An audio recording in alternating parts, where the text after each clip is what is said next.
ಎಲ್ರಿಗೂ ಸ್ವಾಗತ. ಪ್ರತಿ ವರ್ಷ ವೈಶಾಖ ಮಾಸದ ಶುಕ್ಲ ಪಕ್ಷದ ತೃತೀಯ ತಿಥಿಯಂದು ಆಚರಿಸಲಾಗುತ್ತದೆ. ಈ ವರ್ಷ ಅಂದರೆ 2024ರ ಅಕ್ಷಯ ತೃತೀಯ ಹಬ್ಬವನ್ನು ಮೇ 10ರಂದು ಶುಕ್ರವಾರ ಆಚರಿಸಲಾಗುವುದು. ಪೌರಾಣಿಕ ನಂಬಿಕೆಗಳ ಪ್ರಕಾರ ಈ ದಿನದಂದು ಮಾಡಿದ ಮಂಗಳಕರ ಮತ್ತು ಧಾರ್ಮಿಕ ಕಾರ್ಯಗಳು ಶಾಶ್ವತ ಫಲಿತಾಂಶಗಳನ್ನು ನೀಡುತ್ತವೆ.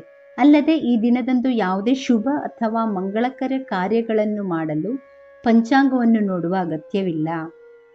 ಈ ಬಾರಿಯ ಅಕ್ಷಯ ತೃತೀಯದಂದು ಗಜಕೇಸರಿ ಯೋಗ, ರವಿಯೋಗ ಸೇರಿದಂತೆ ಹಲವು ಶುಭ ಫಲದಾಯಕ ಯೋಗಗಳು ರೂಪುಗೊಳ್ಳುತ್ತಿದ್ದು, ಈ ಯೋಗಗಳು ಹೆಚ್ಚಿನ ಪ್ರಯೋಜನವನ್ನು ನೀಡುತ್ತದೆ.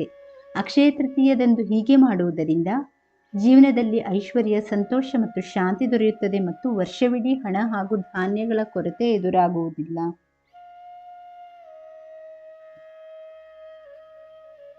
ಅಕ್ಷಯ ತೃತೀಯ ದಿನದಂದು ಇದನ್ನು ಪಠಿಸಿ. ಅಕ್ಷಯ ತೃತೀಯ ದಿನದಂದು ವಿಷ್ಣು ಸಹಸ್ರನಾಮವನ್ನು ಮತ್ತು ಶ್ರೀ ಸೂಕ್ತವನ್ನು ಪಠಿಸಬೇಕು. ಅಲ್ಲದೆ ಇಡೀ ಕುಟುಂಬದೊಂದಿಗೆ ಹತ್ತಿರದ ಧಾರ್ಮಿಕ ಸ್ಥಳಕ್ಕೆ ತಪ್ಪದೇ ಭೇಟಿ ನೀಡಬೇಕು. ಹೀಗೆ ಮಾಡುವುದರಿಂದ ನಿಮ್ಮ ಜೀವನದಲ್ಲಿ ಸಂಪತ್ತು, ಸ್ಥಾನ, ಕೀರ್ತಿ ಮತ್ತು ಪ್ರತಿಷ್ಠೆಗಳು ಸಿಗುತ್ತವೆ. ದೀರ್ಘಕಾಲದವರೆಗೆ ಯಾವುದೇ ಕಾಯಿಲೆಯಿಂದ ಬಳಲುತ್ತಿರುವವರು ಅಕ್ಷಯ ತೃತೀಯ ದಿನದಂದು ರಾಮರಕ್ಷಾ ಸ್ತೋತ್ರವನ್ನು ಪಠಿಸುವುದು ಈ ಎಲ್ಲ ಅನಾರೋಗ್ಯವನ್ನು ದೂರ ಮಾಡುತ್ತದೆ. ಈ ರೀತಿ ಲಕ್ಷ್ಮೀನಾರಾಯಣ ಪೂಜೆ ಮಾಡಿ. ಅಕ್ಷಯ ತೃತೀಯದಂದು ಭಗವಾನ್ ವಿಷ್ಣು ಮತ್ತು ತಾಯಿ ಲಕ್ಷ್ಮಿಯನ್ನು ನಿಯಮಾನುಸಾರ ಪೂಜಿಸಬೇಕು. ಈ ದಿನದಂದು ಹಳದಿ ಬಣ್ಣದ ಬಟ್ಟೆಗಳನ್ನು ಧರಿಸಿ ವಿಷ್ಣುವನ್ನು ಪೂಜಿಸಿ ಮತ್ತು ಹಳದಿ ಹೂವುಗಳನ್ನು ಅರ್ಪಿಸಬೇಕು. ಹಾಗೆ ಲಕ್ಷ್ಮೀ ದೇವಿಗೆ ಬಿಳಿ ಮತ್ತು ಗುಲಾಬಿ ಹೂವುಗಳನ್ನು ಅರ್ಪಿಸಿ. ಇದರ ನಂತರ 9 ತುಪ್ಪದ ದೀಪಗಳನ್ನು ಬೆಳಗಿಸಿ ಮತ್ತು ಭಗವಾನ್ ವಿಷ್ಣು ಮತ್ತು ತಾಯಿ ಲಕ್ಷ್ಮಿಯನ್ನು ಪೂಜಿಸಿ.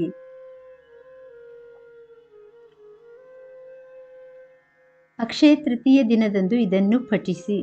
ಅಕ್ಷಯ ತೃತೀಯ ದಿನದಂದು ಶ್ರೀ ರಾಮಚರಿತ ಮಾನಸದಲ್ಲಿನ ಅರಣ್ಯಕಾಂಡವನ್ನು ಪಠಿಸುವುದು ಅತ್ಯಂತ ಮಂಗಳಕರವೆಂದು ಪರಿಗಣಿಸಲಾಗಿದೆ.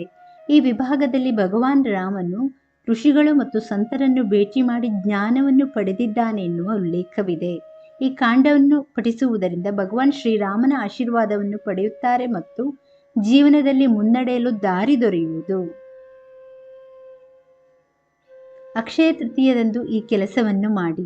ಅಕ್ಷಯ ತೃತೀಯ ದಿನದಂದು ಪೂರ್ವಜರ ಹೆಸರಿನಲ್ಲಿ ದಾನ ಮತ್ತು ನೈವೇದ್ಯಗಳನ್ನು ಅರ್ಪಿಸುವುದು ಮತ್ತು ಪವಿತ್ರ ಸ್ನಾನ ಮಾಡುವುದು ವಿಶೇಷ ಮಹತ್ವವನ್ನು ಹೊಂದಿದೆ.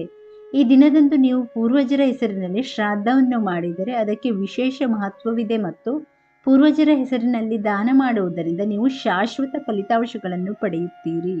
ಹೀಗೆ ಮಾಡುವುದರಿಂದ ನಿಮ್ಮ ಪೂರ್ವಜರ ಆಶೀರ್ವಾದ ಸಿಗುತ್ತದೆ ಮತ್ತು ಪಿತೃದೋಷದಿಂದ ಮುಕ್ತಿಯೂ ಸಿಗುತ್ತದೆ. ಅಕ್ಷಯ ತೃತೀಯ ದಿನದಂದು ಈ ವಸ್ತುಗಳನ್ನು ಸುರಕ್ಷಿತವಾಗಿ ಇರಿಸಿ. ಅಕ್ಷಯ ತೃತೀಯ ದಿನದಂದು ದೇವರ ಪೂಜೆ ಮಾಡುವ ಸ್ಥಳದಲ್ಲಿ ಕೆಂಪು ಬಟ್ಟೆಯಲ್ಲಿ ಏಕಾಕ್ಷಿ ತೆಂಗಿನಕಾಯಿಯನ್ನು ಕಟ್ಟಿ ಇಟ್ಟುಕೊಳ್ಳಿ. ನಂತರ ಪೂಜೆಯನ್ನು ವಿಧಿವತ್ತಾಗಿ ಮಾಡಿ. ಪೂಜೆಯ ನಂತರ ಬಟ್ಟೆಯಲ್ಲಿ ಕಟ್ಟಿದ ತೆಂಗಿನಕಾಯಿಯನ್ನು ನೀವು ಹಣ ಇಡುವಂತಹ ಸ್ಥಳದಲ್ಲಿ ಅಥವಾ ಸುರಕ್ಷಿತವಾಗಿರುವಂತಹ ಸಂಪತ್ತಿನ ಸ್ಥಳದಲ್ಲಿ ಇರಿಸಿ. ಈ ತೆಂಗಿನಕಾಯಿಯನ್ನು ವ್ಯಾಪಾರ ಮಾಡುವ ಸ್ಥಳದಲ್ಲಿಯೂ ಇಟ್ಟುಕೊಳ್ಳಬಹುದು. ಈ ರೀತಿ ಮಾಡೋದರಿಂದ ಸಂಪತ್ತಿನಲ್ಲಿ ಉತ್ತಮ ಹೆಚ್ಚಳ ಕಂಡುಬರುತ್ತದೆ ಮತ್ತು ಧನಾಗಮನ ಉಂಟಾಗುವುದು.